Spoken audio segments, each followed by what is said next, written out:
është që është momenti i hakmarrjes më të ëmbël për ne nëse ne do të duam ta realizojmë si shqiptarë.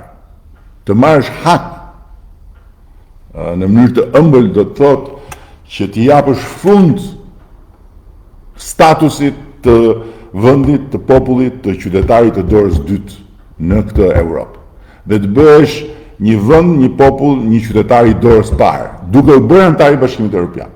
Pra gjithë çfarë na ka ndodhur në histori, ku jemi përçmuar dhe jemi në përkëmbur sa nga të huajt e sa nga vetja, unë them më shumë nga vetja se nga të huajt, po kjo është temë tjetër, ta lëm pas duke marrë hak për fëmijët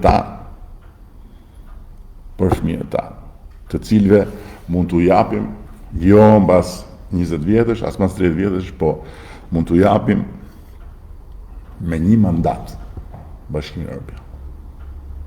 Një mandat. Në 4 vjetë. E kuptoni se çfarë na ka ardhur në dorë dhe e kuptoni sa tragjike do ishte ta humbnim këtë oportunitet, duke ngatruar rrugën edhe duke u mbytur në një lug ujë